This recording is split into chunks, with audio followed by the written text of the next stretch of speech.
Kronic is the agent, patient, and product of an ongoing research project on hyperstition, gender accelerationism, and cuteness. A recrypted iteration of a philosopher, they are head of research and development at the publisher Urbanomic.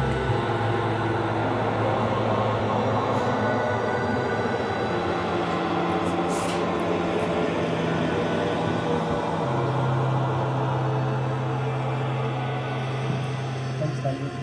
Thanks for having me here. It's a pleasure to be part of a summit where the speakers are constantly in danger of being outshone by the idents. I'm going to try to stay close to the body and to the practice of fashion. I'm obviously not a fashion designer, I'm a philosopher. So I'm going to begin with an assumption or a hypothesis, philosophical hypothesis about the practice of fashion, which is that all creative practices implicitly assume or depend on the infinite. That is to say that they assume that there's an infinite capacity within the material they're working with. So, for instance, if you were foolish enough at this point in history to decide to be a painter, it would have to be because you assume that the material you use for painting has an infinite capacity to generate novelty, new configurations, something that's relevant to the contemporary moment. And similarly, if you write, you are implicitly assuming that the limited matter of words and letters have an infinite capacity to generate new complexes of meaning. So the infinite potential that the fashion practitioner engages with is obviously, I think, the body. And what I'm going to call the virtual body, that is the space of possible configurations of the body, taking into account its many dimensions: psychological, social, visual, spatial, physical, biological, neurological, hormonal. This space is of a vastness that far exceeds the types of body that are currently socially sanctioned and present in the world.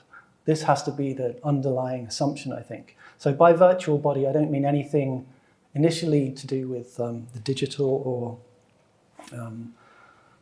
the realm of the screen. I simply mean this potentiality that is that goes beyond what the body as actualized in the present moment is. There's an infinite potential for the reconfiguration and reimagining of the frame of the human body, the expressions it's capable of, and the emotions that it can elicit, and the desires that it can mobilize.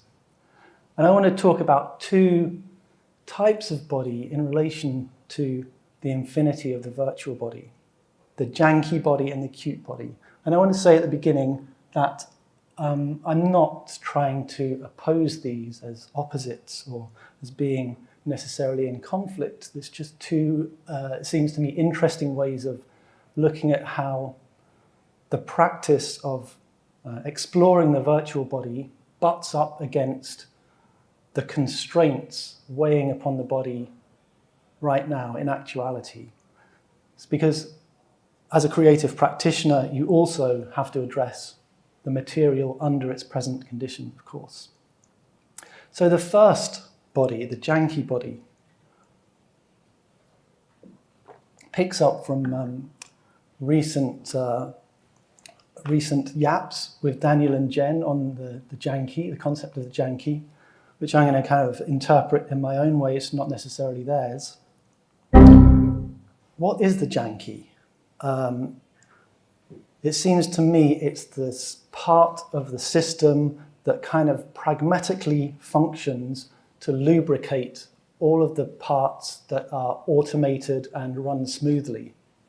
It's a residual, unregulated space in which the problems of implementation that systems architects haven't addressed, because they relate to contingency and materiality, are tackled by humans in a kind of bricolage fashion. My interpretation, my first thought when I was listening to the podcast about janky was that we can place jank space in a direct line from the concept of junk space introduced by the architect Rem Koolhaas in 2001. As Koolhaas explains, junk space is the result within actual material space of the failure of the architects of modernity and of modern architecture to understand space in anything but a highly abstract and purified sense. Junk space is the space that's actually left in place for us to inhabit after all of modernity's high-level visions of super-rational, ordered living, social cohesion and planning have been parcelled out, subjected to the contingencies on the ground, executed piecemeal, rolled out by 100 different institutions and agencies, and imperfectly integrated, lashed together at the last minute. This is where we live, and it is, as Koolhaas says, a farce, a low-grade purgatory. Junk space is what remains after modernization has run its course. Although its individual parts are the outcome of brilliant inventions, lucidly planned by human intelligence, boosted by infinite computation, their sum spells the end of enlightenment, its resurrection as farce, a low-grade purgatory. The second immediate thought I had is that jank space is simply us. The human body that stitches together all the platforms, apps, and media that it interfaces with, that fills the gap between the systems and produces their content, is bare jank space. It's human bodies and brains that lash together a system which ideally could do without them. Don't you ever get the feeling that your brain is a kind of duct tape used to patch up the gap between one system and another? Oh, I've missed a slide and I can't get back. Exactly. Where are we? Okay. So the next thought that occurred to me is this phrase, a detestable but necessary appendage. This residual body, this jank space body, remains a necessity for the reproduction of capital, at least so long as the biological and social reproduction of human bodies and brains goes uncompensated. That is, as long as we provide new, trained and socialized human bodies to capital free of charge, on the assumption that human dignity demands that some things remain outside exchange, childcare, care in general, socialization, the body will remain a primary site of value extraction, no matter how increasingly ridiculous that might seem. Nonetheless, it seems like from the point of view of the system, it's a drag, or it's drag in the physical sense, a detestable but necessary appendage. This phrase is used by Jean-François Lyotard in his book Libidinal Economy, in a section where he's explaining how the ancient Greek men have, functionally speaking, two penises. Sexual pleasure in the form of homosexuality plays an integral part in the social reproduction of the Greek polis, the city-state, along with the logocentric business of discursive exchange, lawmaking, philosophy, and so on. When it comes to sexual reproduction, Lyotard writes, this happens on an entirely different eccentric circuit, one that is in principle excluded from the political circuit, even though it's necessary in order to produce more bodies, more male bodies for it. So in a sense, Lyotard says, the Greek men of the polis prostitute themselves. They reluctantly give up a part of their libido to heterosexual activity. They couple with women for the purposes of the one function for which she, the detestable but necessary appendage, is authorized to function, but only in order to reproduce a system of which she is ostensibly not a part. Now, if in logocentric ancient Greece, woman is janky, in the low-grade purgatory of technical jank space, we all have to open our legs and do our chores with the vague feeling that we're not really wanted. Because jank space is also a feel, a physical ache located in your psychic flesh. A kind of abysmal fatigue, an existential distress at the slaving of your body and brain to an automated system of social reproduction through hyper-complex exchange of media and symbolic tokens. Jank space is how you feel when you've just used Touch ID to access your keychain and you're desperately reaching for the power cord to plug in your phone and get it powered up so that you can get the code from the OTP text message and activate your hotspot so as to answer the email confirmation for a password change so you can access the cloud storage where you keep the scan of your ID that's required by the payment app that just asks you to verify the micro deposit sent to your bank so you can buy some shit you saw on Instagram at 2 a.m. after you've been scrolling, liking and subscribing all night, getting impregnated by content so that you can pop out more content tomorrow. If Koolhaas describes junk space as the product of an encounter between escalator and air conditioning conceived in an incubator of sheetrock, we could describe jank space as, and you can choose your own terms here, the product of an encounter between payment processing systems and user interfaces conceived in an incubator of JavaScript. So it's unclear what the body is here. What you're seeing here is some of the examples of, some images of one of the examples that Daniel and Jen gave of jank space, these kind of setups that Uber drivers lash together in their cars in order to have all the devices they need at their disposal. So what is the jank space body? In a sense, it's a body functionally reduced to the appendages necessary for its interfacing. What that means depends on your role in production, which includes consumption. If you're lucky, your jank space body will be something more than an iris, a fingerprint, some neurons, and a couple of thumbs. If part of your gig portfolio is self-presenting on social media, then of course it includes a face. In a sense, this is no different to any other social formation. Every society invests certain body parts at the expense of others. And this is, in fact, Lyotard's point about the Greek polity. What is a citizen body, he writes? The pulsional investment of the penis and the logos. But the shank and language are here diverted from the charge points offered them by the configurations of other societies. The city consists in only rendering useful, utilizable, a tiny fragment of the libidinal surface. The libidinal surface being what I'm calling the virtual body.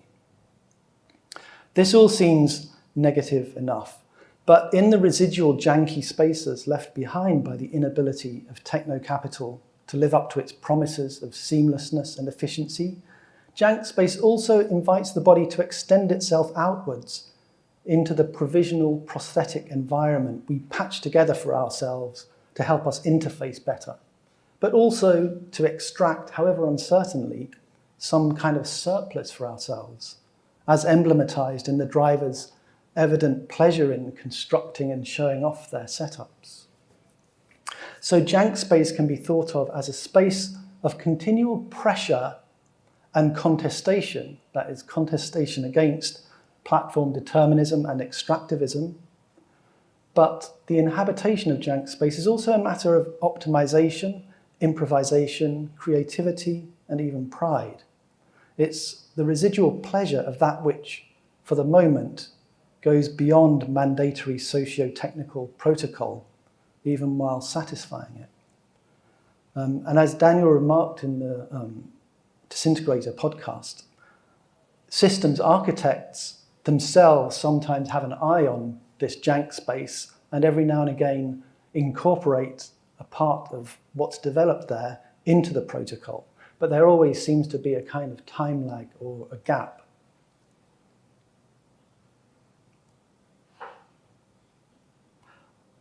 The second type of body I want to talk about is the cute body. And here I'm going to draw on the book published last year by Amy Ireland and myself, Cute Accelerationism. Among other things, as we argue in the book, cute gives us a diagram of how extended engagement in forms of platform sociality, where connection to the self and the body is mediated by images, connects to the exploration of the virtual body and the transformation of actual bodies and their affordances. Cute is interesting because as a cultural phenomenon, it's rather young, belonging to the 20th century, really, and accelerating fast in the 21st century. And in our view, cuteness corresponds not to a mere aesthetic phenomenon, but to the discovery and acceleration across several phases of a latent space of multimodal stimulation that belongs equally to the natural, the cultural, and the technological. And this diagram in the book describes the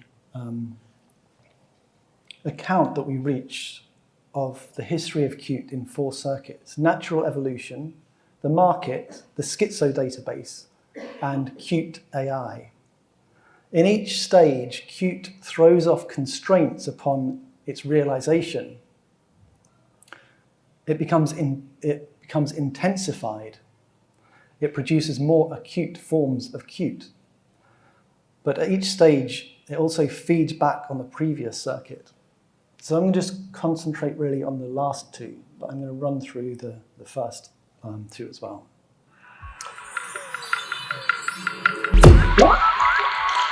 So in the first instance, cuteness is understood as a phenomenon which has roots in the biological.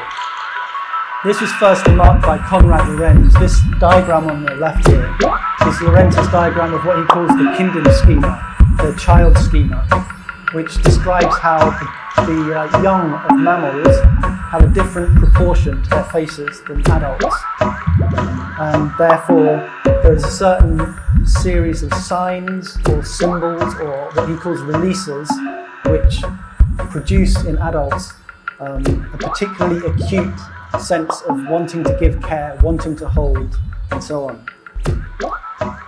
It's interesting to remark that right at the beginning, even if you think about this as being a part of natural evolution, it already has this strangely unnatural cross-species thing going on where, you know, we can also find cats, baby cats and baby dogs cute. But nevertheless, he places it in evolution. But also, at the very moment when he talks about this, he understands it in terms of the industrial, the culture-industrial complex, which he says is producing items like dolls and toys, which in every generation, these features are becoming more and more pronounced, more and more intense, and obviously the market acts as a mode of feedback to excite and stimulate the intensification of cute more and more. Cuteness during the 20th century takes on various regional forms, although the Japanese form of kawaii is obviously kind of now the hegemonic one. But kawaii was already kind of entwined with the Disney style very early on. So rather than it being attributable to any particular national history, I think we have to say that cute is something that's discovered in different places at different times and becomes a global phenomenon through convergence rather than divergence. We're particularly interested in the book in this 3rd circuit, which is what we call the database. This involves intense, self-selective, otaku-like communities who extract artifacts from the cultural industrial complex of cute and tweak and intensify them, producing their own forms through fan fiction type artifacts, what's known in Japan doujinshi, fan-made media, and who tend to, I guess you could say, affirm the perversions involved in amplifying, acutifying, intensifying these to crazy kind of extremes. The apotheosis of this is the very acute form of attraction known as moe, which is a kind of irresistible attraction to images over 3D persons, obsession with a particular character from anime, or even a disembodied trait like saggy socks or bunny ears, whatever gets you going. The pursuit of which, beyond anything within the bounds of normally social acceptability, is enabled by connectivity of platforms, particularly image boards. What's interesting about this third circuit is it produces things that go beyond anything the wider market could support, but eventually, in producing extremely compelling acute forms, feeds back into the mass market. The important thing about platforms is that they enable the bypassing of frontline forms of social control. They enable the overcoming of shame and embarrassment, in particular, through technologically enabled exchange and collectivity of these mutant desires. So the third circuit always involves intense collectivities supported by network platforms, and in a sense it injects the social with antisocial impulses, releasing aberrant desires into the wider public domain. And the other important thing here is that on these circuits, the desires are often translated from objects, from looking at something, to subjects, to wanting to be something, and to shaping yourself into a cute object. And we'll talk about that a little later. And then finally, we speculate on the possibility of a fourth circuit, which we haven't seen yet, which would be the ability of AI and generative systems to imagine perhaps unexpected, even more extreme forms of cuteness that would hit these neurons even harder and be even more irresistible to us. That is like uploading the Moe database to the cloud and seeing what AI can do with it. So how does this connect to the body? I said at the beginning that I want to talk about the virtual body as this kind of beyond or underneath of the socialized body, the one that we experience as the body we're born with or that simply is. Beneath this, there's this pool of virtualities, the virtual body. And we only enter into this, we only are enabled to access it by exploring different ways to hold, move, experience, and apportion out the body. And these, in turn, are enabled by these kind of third circuit mechanisms. So the interesting thing with regard to cuteness, I think in particular, is that the superficial play with the body, playing with the image of the body, with parts of the body, and with two-dimensional bodies and the desires it produces, can sometimes unlock the path to the virtual body and to self-transformation. And we talk about this concept of rigging. Now, rigging was a translation that I came up with for an untranslatable French word. The word is appareil. The interesting thing about the word appareil is it means apparel, it means makeup, but it also has a sense of kind of engineering, putting things together, apparatus. And so rigging is the idea that the body has been engineered in a certain way in advance of you, like it's been rigged. And the advantage of the word rigged, obviously, is that it has this connotation of involuntariness. It's been rigged for you. And you need to re-rig it in your favor. But in doing so, it doesn't mean like you have to go down to the level of tearing off your limbs and reconfiguring them, because rigging actually goes all the way down from the most superficial, from the cosmetic, sartorial, down to the genetic level. It's all rigged. Like everything's been rigged for us in advance by natural history, by cultural history. So in terms of cute, you could understand this in terms of like what happens when you get particularly into cute. So for some, it leads to this attempt to make yourself into the kind of cute figure that you like to look at, okay?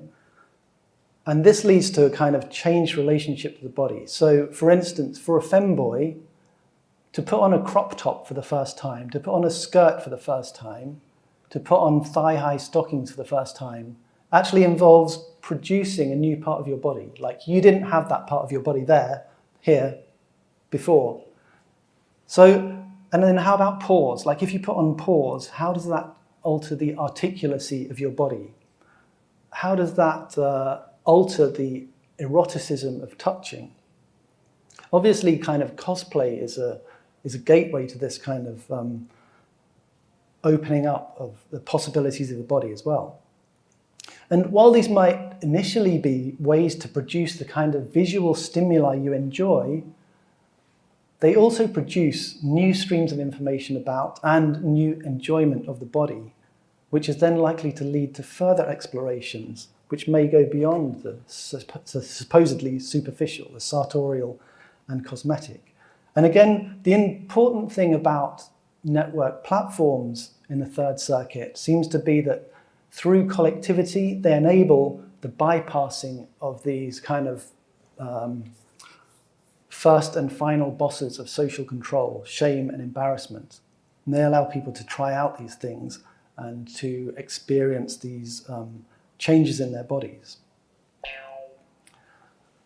It's often remarked that cute has this kind of power of contagion then. So the visual appreciation of cuteness produces a form of tactility in itself, which moves between the subject and the object. Once you give up into cuteness, you want to explore the possibility of inhabiting cuteness. And that's what happens on the schizo database circuit. You sculpt yourself. You experience yourself through the platform as a 2D image, what we call flat maxing, which I think is increasingly something that's being explored in fashion today. Production of yourself as a cute body involves the adaptation of the body to certain relations of proportion, curvature, and expression that tweak and amplify the cute response. And there's also a strong connection here with gender fluidity and the production of new sexualities. And cute is particularly interesting in terms of the traditional polarities of gendered behavior, because there's such a thing as psychologists talk about cute aggression.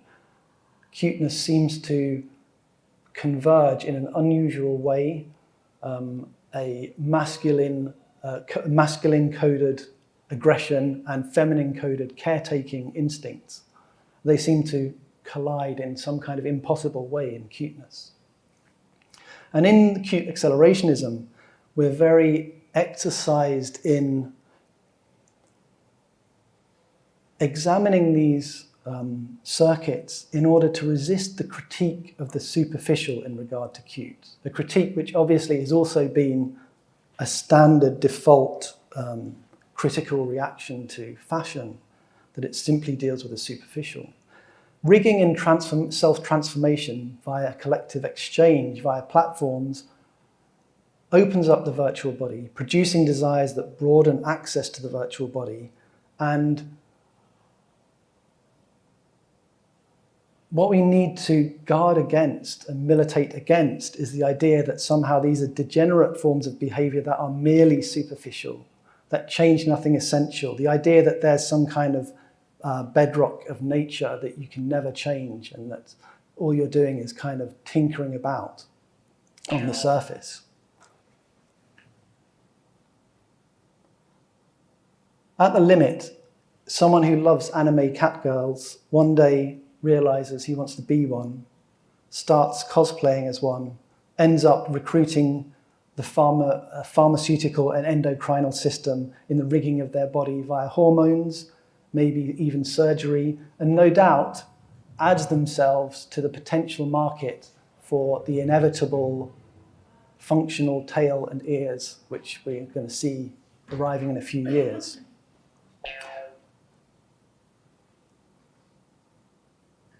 So rigging may begin on a supposedly superficial layer, but it doesn't end there.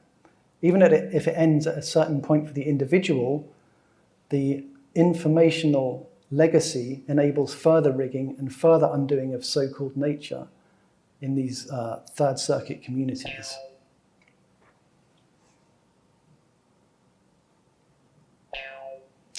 we're at an interesting point now where in the history of technology, where innovative technology has almost always emerged from military uses and purposes, now there's an increasing investment in technology driven by consumer demand, by the mediation of social relationships, by image processing applications, and so on.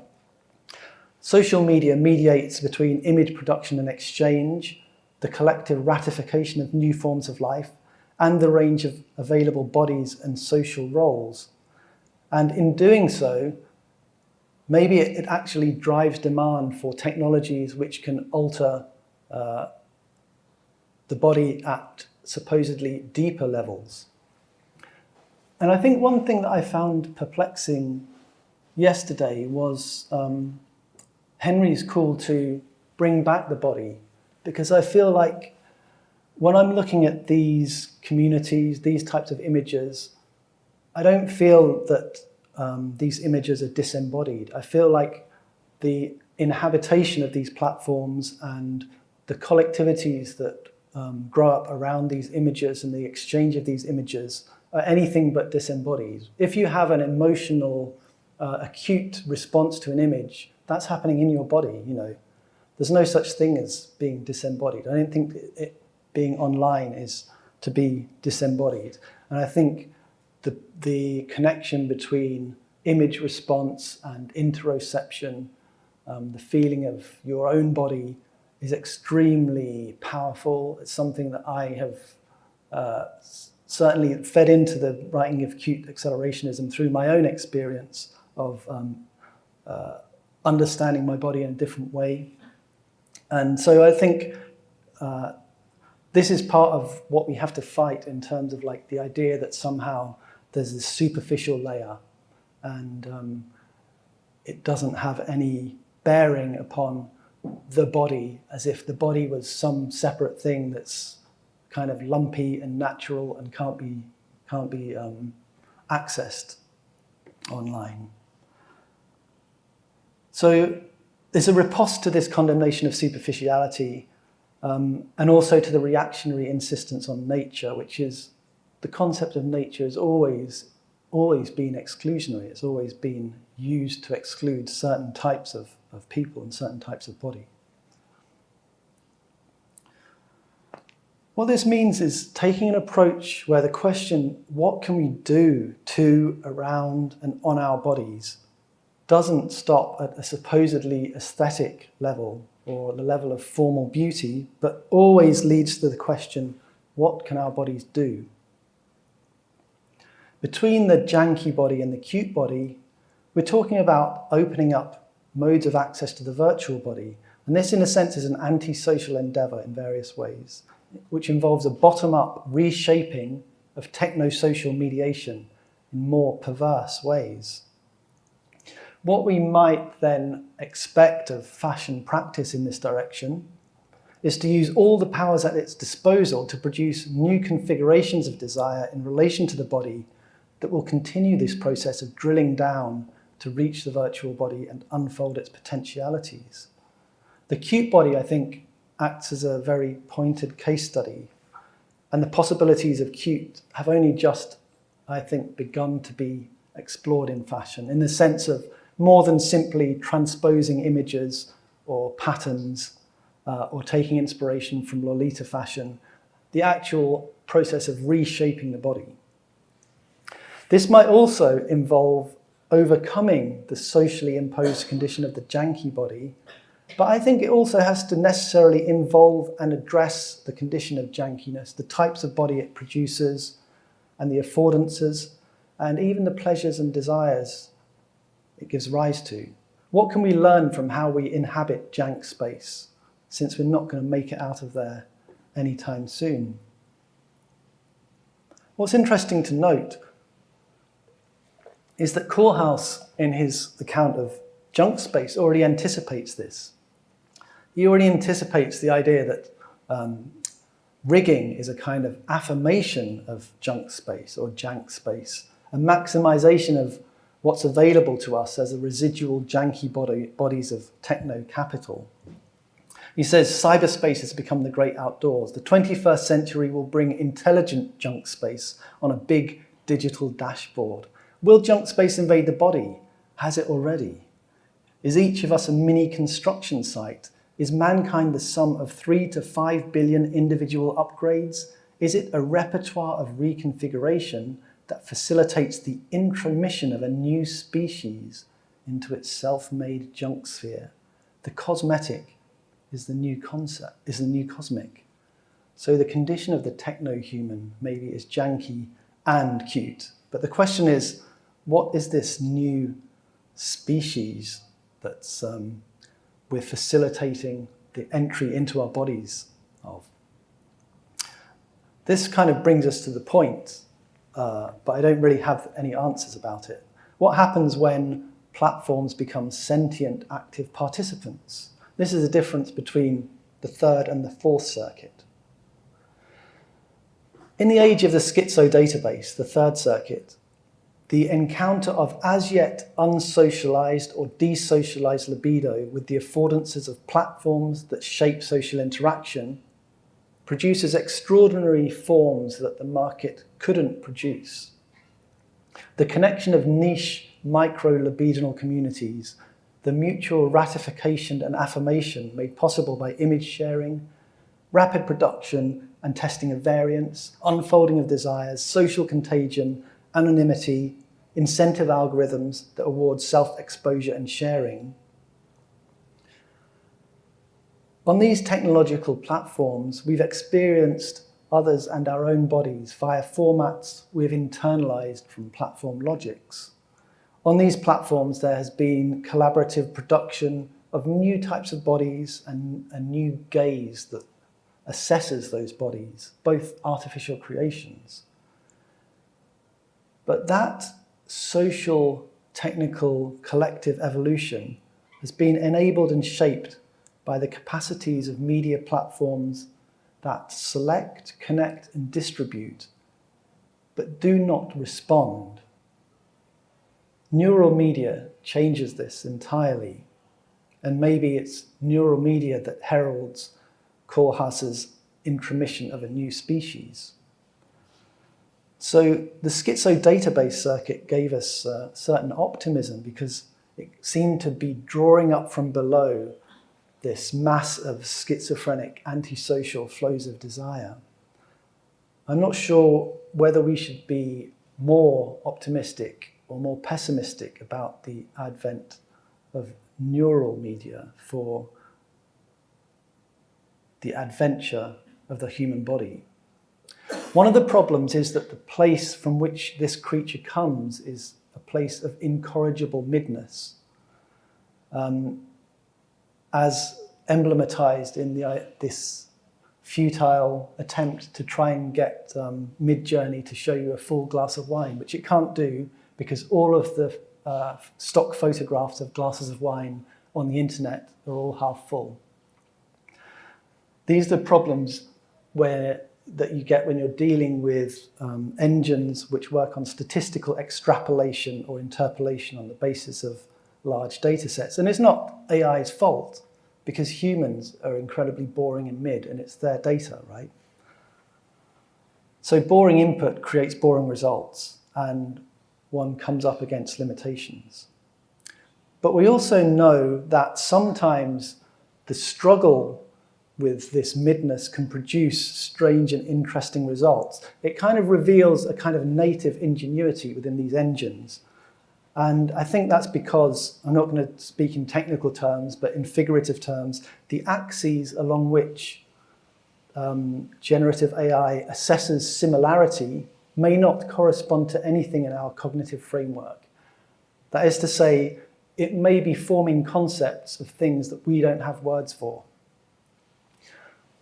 And you can think about these systems of the production of these weird tag cloud clothing in the same way, right? Sometimes it produces some kind of strangely fascinating objects. But I think this goes to show that really we're talking about interaction and collaboration. And my own experience with AI image generation has been it's really good at producing very generic material. It's really good at producing, anything that's like a stock photo.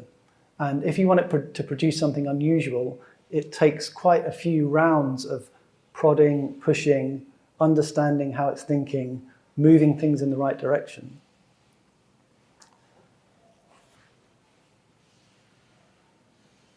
But I think AI trained on massive data sets can achieve this production of new concepts, new slices through reality.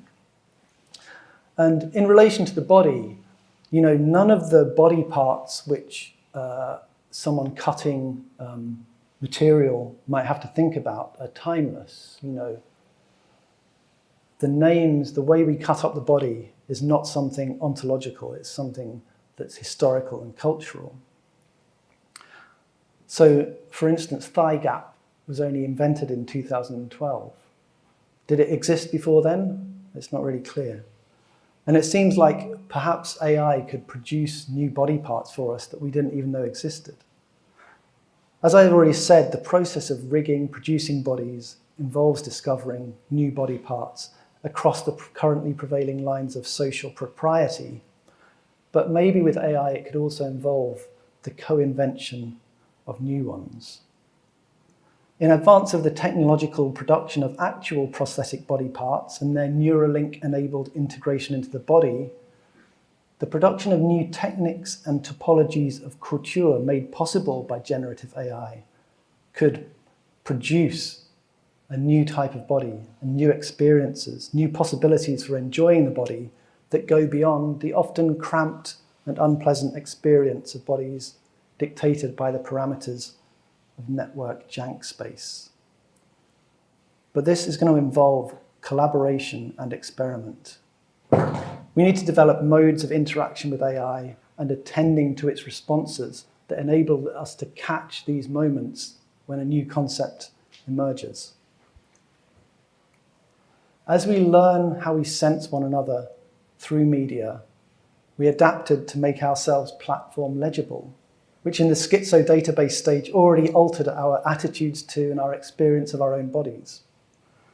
Beyond the world of static platforms, the encounter with generative neural media has the potential to become another kind of dance between two collective neural masses feeling one another out, discovering or producing new shared logics and languages of the body that will slice, dice, fold and reassemble the virtual body in unprecedented ways. This needn't be limited to images of bodies either. So for instance, how would we interact with a generative AI trained entirely on motion capture data? What would it be able to teach us?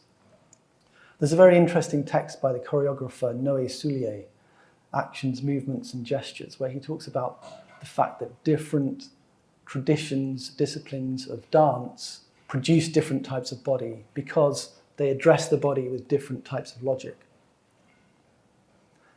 Neural AI then has the potential to expand the trend of the schizo database, to produce through collective, technologically mediated desublimation, interactive artifacts that exist, that remix our existing evolutionary proclivities for interoceptive, proprioceptive, and erotic sensation in and between bodies, nurture new ways of sensing bodies, and therefore stimulate demand for new bodies that are a better fit for and extend the vectors of desire.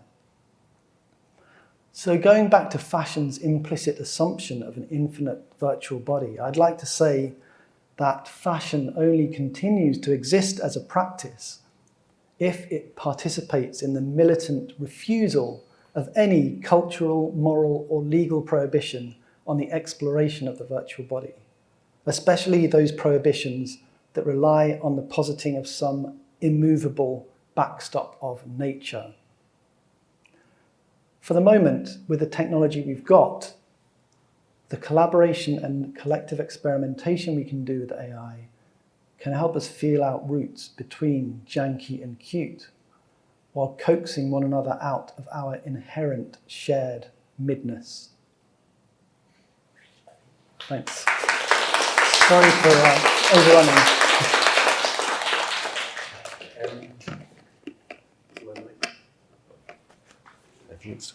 Hang on. Is my mic on? Yeah. Okay, good. Does anyone have any questions for Maya?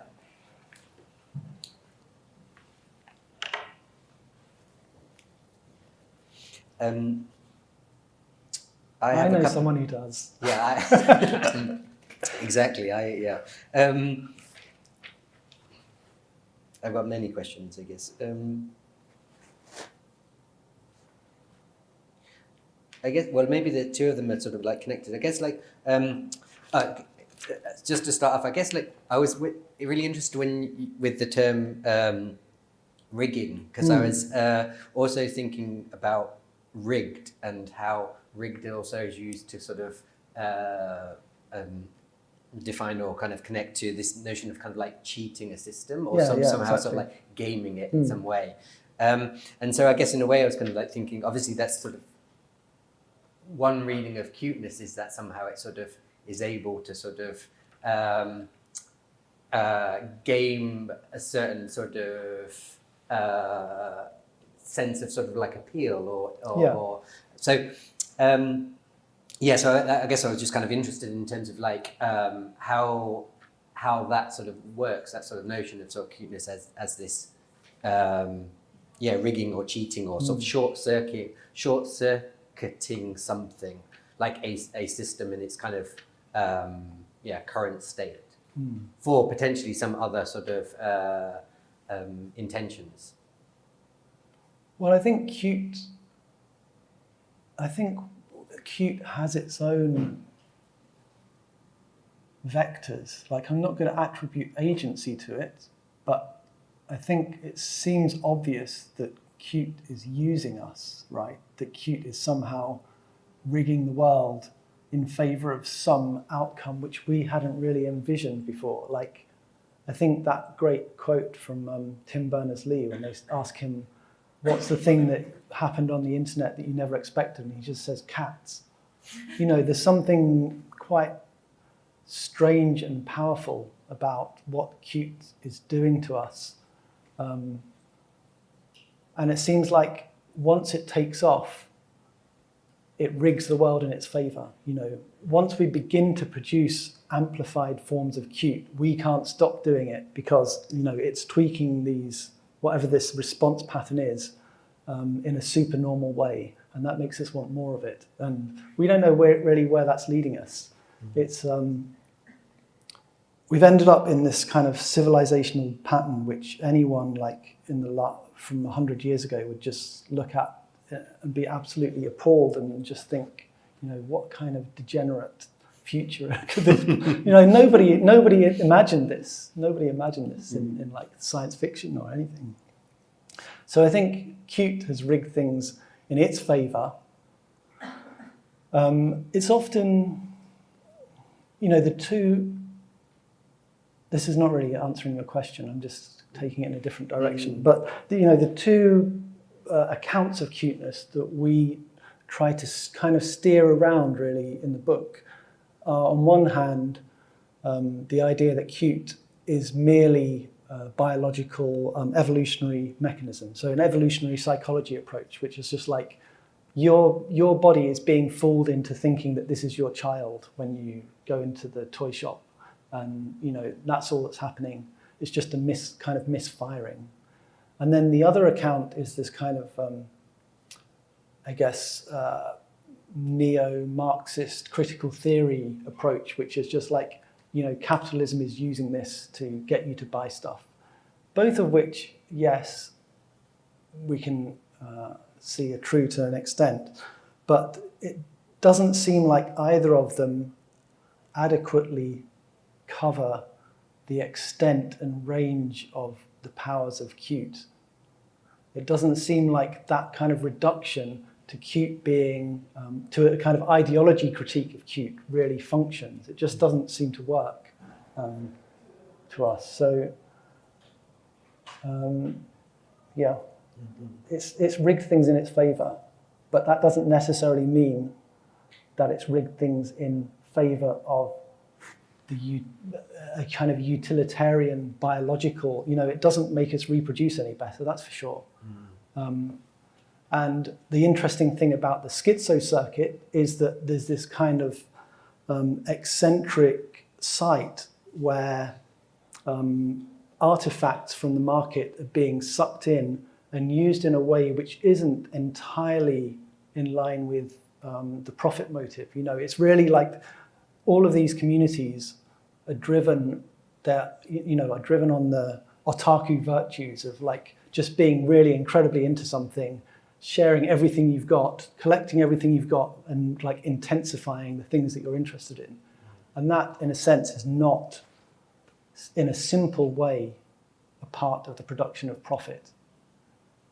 Even though, you know, corporations and capital can reach into there and get something out and start producing, you know, this kind of landfill cute, which is all around us everywhere. You know, obviously, there's any number of boring, like cute plushies and T-shirts and whatever. And I guess, like, do you? Because I was thinking these. I mean, I guess this slide is useful. Useful for. I guess, like, do you see, or if you do, sort of, where do you see?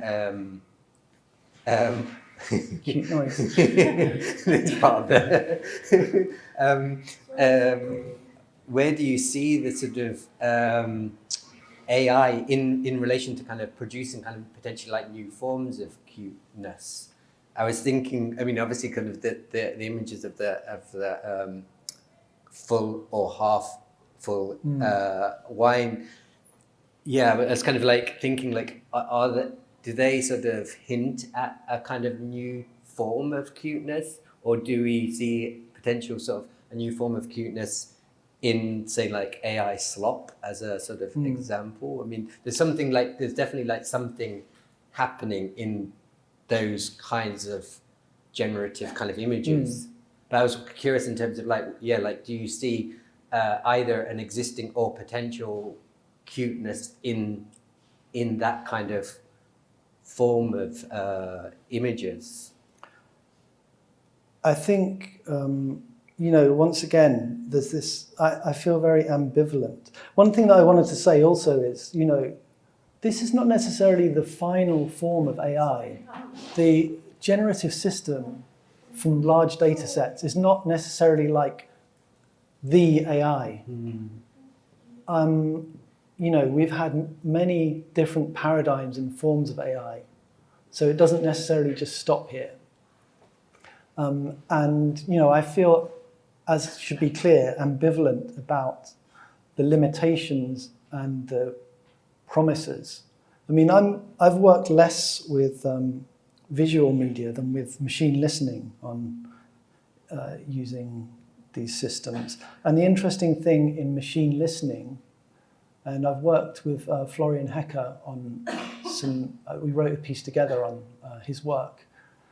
The interesting thing about machine listening, especially in relation to timbre, you know, timbre is this kind of weird category that has never had any scientific meaning within psychoacoustics. It's always been where everything you couldn't describe in music or in terms of tone or in terms of pitch or, you know, all of these well-established parameters was just chucked into what Bregman called the multi-dimensional wastebasket of timbre. So timbre is like the final frontier of machine listening. And, you know, what you try to do in machine listening is produce what they call descriptors, timbral descriptors, which pinpoint some kind of similarity that runs across different parts of sound, different pieces of sound. And it turns out that, you know, some of these timbral descriptors, they're things that we don't have a word for.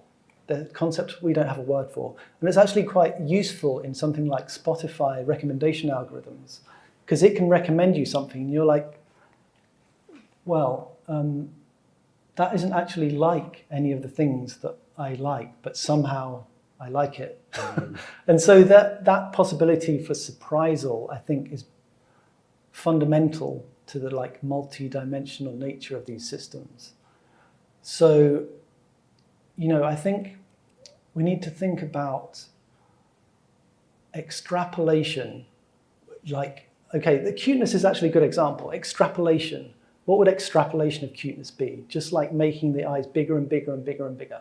Sometimes when we present cute accelerationism, we do a workshop and we show this process of just like making the eyes bigger, making the nose smaller, making the head more baby-like. At a certain point, it stops being cute and it starts being grotesque. So you can't simply kind of do a linear extrapolation. Could you do interpolation, like just take all of the cute things and like find the midpoint? You know, then you end up with mid. So we need something that's not extrapolation or interpolation, which would produce like a new species of cuteness that we couldn't have imagined. And I think that's, you know, that the only way I can see that happening is through human interaction. Not that I think there's like some magical thing that only humans can do, but it's just like through my empirical experience with these systems, it's only through this kind of collaborative process that something novel really emerges. And that may be a limitation of this particular type of system, which might be overcome by a new iteration of it. Does anyone?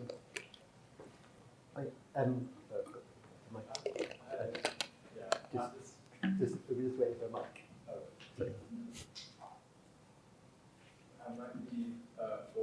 A connection here or try? I've just noticed that lately I've been describing things using cute as a shorthand for pretty much anything. Like I'll just say, oh yeah, that's cute. Like that's cute in pretty much in lots of contexts, often referring to something online or like with friends, or it kind of has a sort of minimum like vibe usage to it. Just like it might just be, you know, like something that's taken hold kind of meaninglessly over late. But I was just curious about, I guess like it always seems, you're describing it like it always tends towards this maximalist sort of cuteness as like this sort of quite distinct sort of aesthetic or like category, but like, and like as opposed to a mid one. But is there a sort of, I guess I'm curious about like if cute has a sort of diluteness like to it, like as a sort of,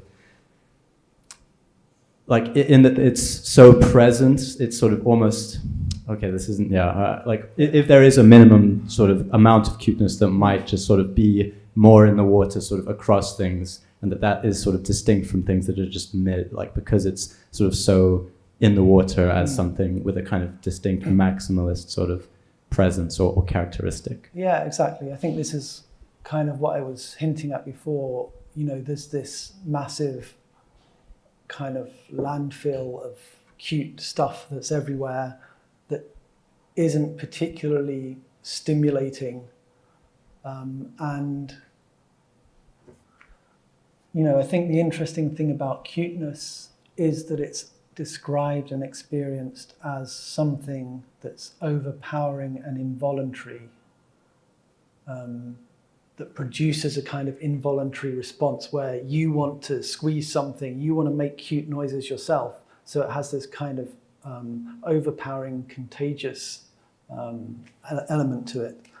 And I think what happens in these schizo communities of cuteness and moe is that, you know, there's a kind of, I guess you could call it an addiction to isolating and heightening the parts of that you find most stimulating and, you know, honing them, producing more and more strong forms of them. So that's a kind of this concentration of cute. But meanwhile, there's also, there's this dilution of it, which is that you get this kind of minimal, I guess it's kind of like getting dopamine hit off looking at reels. You know, you get this kind of minimum little bump of cuteness of things by surrounding yourself with all these objects. So yeah, it's interesting. It's kind of become a cultural standard in a way, like particularly the Japanese form of kawaii has been, you know, deliberately cultivated and exported by the Japanese government as part of the soft power of Japan, you know, in the 80s and 90s. And yeah, there's a lot of kind of relatively uninteresting forms, but I still think that as this kind of strange hybrid techno-social, neuronal, biological entity, it still holds a lot of interest, for me anyway. Sorry. Okay, this is really not very well thought through at all. But I was thinking about the idea that like cuteness almost feels like a de-optimization. That feels like almost counterpoint to the idea of like looks maxing, which is this like incredibly optimized, like almost anatomical embodiment of like the ultimate like mechanized body under capital, right? And I guess part of the agency that seems to speak to me about cuteness is that it almost works counterpoint to that. Like I guess that looks maxing is almost this like this condensing of like the most optimal body under capital, whereas cuteness is this kind of, it feels like this expansive like de-optimization, right? Yeah, I think there's a certain symmetry between these processes, that they involve experiencing yourself through the mediation of images and optimizing yourself in a manner that owes as much to platform dynamics as to cultural norms. But I feel like, in a sense, like looks maxing feels like a dead end. Like you're just going towards something, you're just kind of optimizing in one direction. And I think the interesting thing about cuteness is it seems to kind of open up these multiple mutating paths of becoming for the body, in which, you know, it's not only to do with the human, it's also to do with animals, and it might also be to do with, like, as you say, it's almost the opposite of optimization. Like, what does it mean to put paws on instead of hands? You're actually, you're destroying the thing that's supposedly special about the human animal, and you're deriving a kind of enjoyment from rendering yourself inarticulate by putting on paws and meowing. So there's this kind of interesting, maybe atavistic element almost to it. Great. So if you have any questions for Maya, please, at the end, maybe continue. Because of time, we'll have to end it now. But thanks very much for brilliant talk.